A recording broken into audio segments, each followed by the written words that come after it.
elders have done their constitutional right to endorse whoever they want to endorse.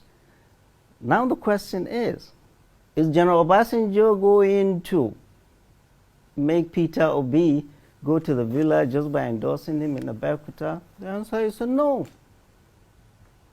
So, is President Obasanjo going to deliver Abeokuta to Peter Obi? The answer is a no. How about the Ogun State? No. How about the Southwest? No. So for me as a candidate, whoever endorses me, please make the pathway possible for me to get to the villa. I'm from Katsina. I just came back from Katsina, Kano, Jigawa, and Kaduna. These are heavy hitters when it comes to electoral votes. We don't even know what these city folks are talking about. So what are they talking about in those states? What they are talking about really is the lives they've gone through over the last 8 years. And the fact that they need to change. And they have the power to change. That power is their PVC. And what we are telling people, they have that power is the PVC they have. They've been patient over the last 8 years. We've never seen IDPs in my state, in Katsina, until this government came in. A third of my state is under siege by bandits. We have lost a lot of people. Women have been raped. My capital city is filling up with IDPs. We've never seen this. People have been patient and prayerful. Now is their time to change peacefully through the PVC. And that's what we're preaching to people.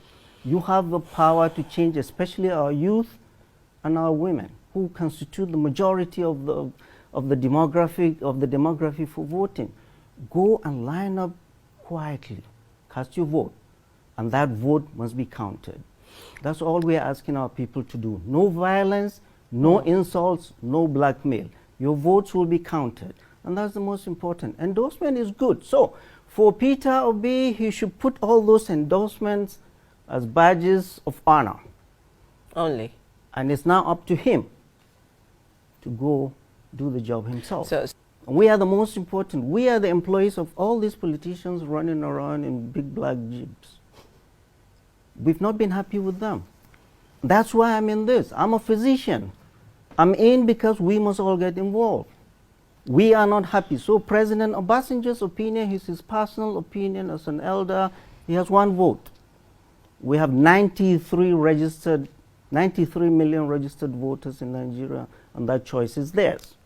For us, what we are doing is educating them to make the right choice.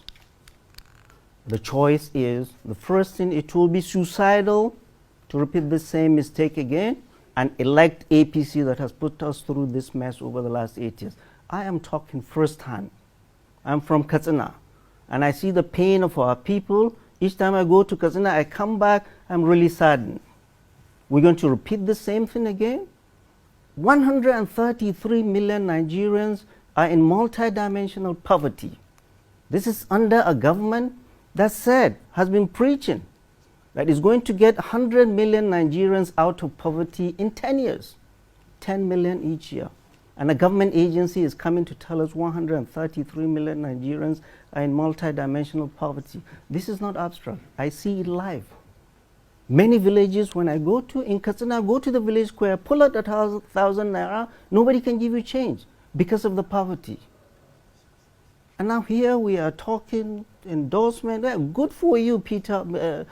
Peter Obi. You have 3 major endorsements. Endorsements do not win elections. Now go and meet the people. Time is very short. The president. I've read the letter. It's a long-winded 6-page letter on my phone. Going round and round, I wanted him to land. And finally he landed. When he landed, it wasn't like he landed with a thumb. It was a weak endorsement, if you ask me. Yeah, historical that he was the head of state at 39, retired at 42, came back again at 62, retired at 70, and he gave criteria for, these are his own criteria. We have 93 million eligible voters that will make that choice for themselves. Whatever he says is his, and he's entitled to that. And let's go back to the Southeast. justice, fairness, and justice. The Igbos feel they must. This is their time. Emilio Khan. He talked also about Emilio Khan. It says a yellow call, which means after the time for Right, your but he time also now. talked about and criticized Tinubu's Emilio Khan. Tinubu said, Emilio Khan, it is my turn. He criticized that. Anyway, let's talk about his, and he was talking about the civil war. People should not. It is time for Igbos. And I tell fellow Nigerians, if President Goodluck Jonathan, from the smallest of the states in the country, Bielsa, where he comes from, has only 8 local governments. Kano has 44, Katsina has 34. He's an Ijaw, a minority. If President Goodluck Jonathan, from the smallest state, a minority, could aspire and become the President of the Federal Republic of Nigeria, anyone else can. I get really angry when people talk about ethnicity, or it's a turn of the Yorubas, it's turn of the Igbos, it's turn of... The Southeast does not know diversity.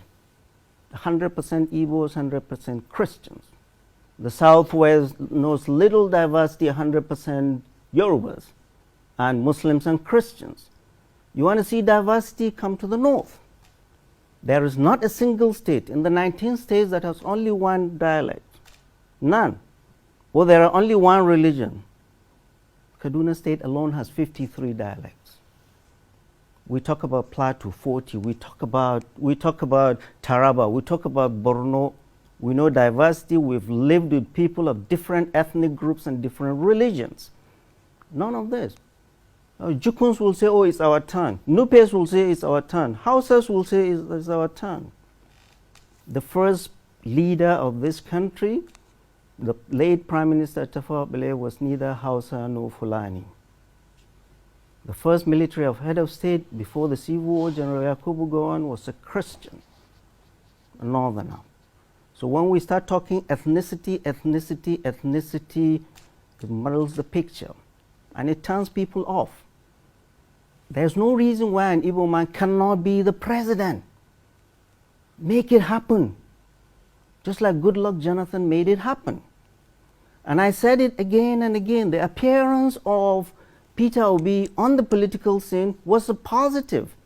Positive in the sense that since he came on board, all the agitation and the violence of this IPOB was quietening down some, even though you're still having now political assassinations. What he's been able to do, more than any of these politicians that are asking for Igbo presidency, is that he's been able to pull this youth into the mainstream, for them to see the only way out is not violence, but get into the mainstream and exercise your constitutional responsibility. So, it's not going to fly for any ethnic group to say it's our turn, it's Emilio Khan. No, make it happen, it can happen. Goodluck Jonathan was from the smallest of all the states, the smallest of ethnic groups, and was able to become president. He wasn't voted by Bielsa or the South or the Southeast. Bulk of his votes came from the North. Just like Abiola, just like Obasanjo. So get out of that shell of ethnicity. Come and sell yourself to us. That's what we are telling Peter Obi. Hasn't he sold himself well enough? He has been to some northern states, We I don't do know him. To be honest, we don't know him. This is the honest truth. You don't know him in which place in I will particular? tell you. No, in Katsina State or in the whole of the North? I will tell you. I will tell you. Abiola, late MKO Abiola, won the election, and he beat who? Late Bashir Tofa from Kano. Late MKO Abiola built relationships in the North with people, very long time, since the 70s. So also Obasanjo himself. Obasanjo built relationships across the Niger with people. There is no emir, there is no cleric Obasanjo cannot go and spend a weekend with. You cannot stay in Abuja or Lagos and expect endorsement to win your election. People want to see you, feel you, know you, see what problems. In the North, our problems are nothing Security, security, security. How are you going to take care of our security issues? Massive poverty. 133 million Nigerians are in multidimensional poverty. 65% of that is from the north, and 45% of that is in the northwest.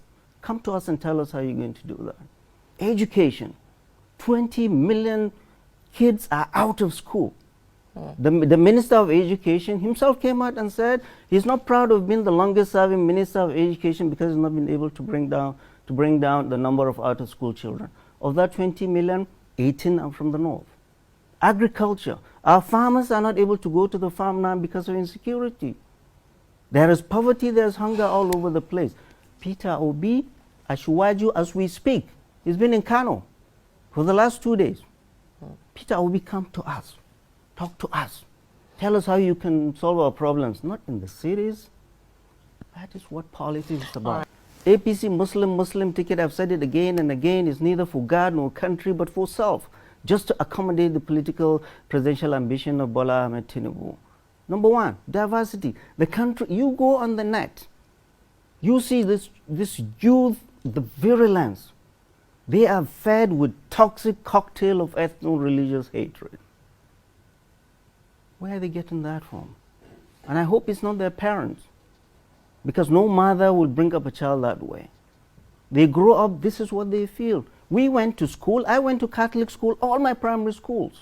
We were the only Muslim families. We went to university, ABU Zaria, the most diversified university in this country. We went to Cross River to serve. We went into the world, and here we are now, our children, we are told we are enemies because we speak differently, we dress differently, we talk differently, we walk differently, we eat differently, we pray differently. Reunifying the country, security, the economy, education, out of school children will be a time bomb. What do our governors do? They get foreign loans. What do they do with that? Instead of investing on their people like the leaders of our time invested in us, they are building flyovers. Underneath those flyovers are out of school children. And agriculture. Our people cannot go to the farm. They are not asking for El Dorado. They want to be able to go to their farm. Now bandits are occupying our farmland. They cannot go to the farm. Or even if they go to the farm, they are levied by bandits. So, fellow Nigerians, these 5 problems, we address them, Nigeria will be back on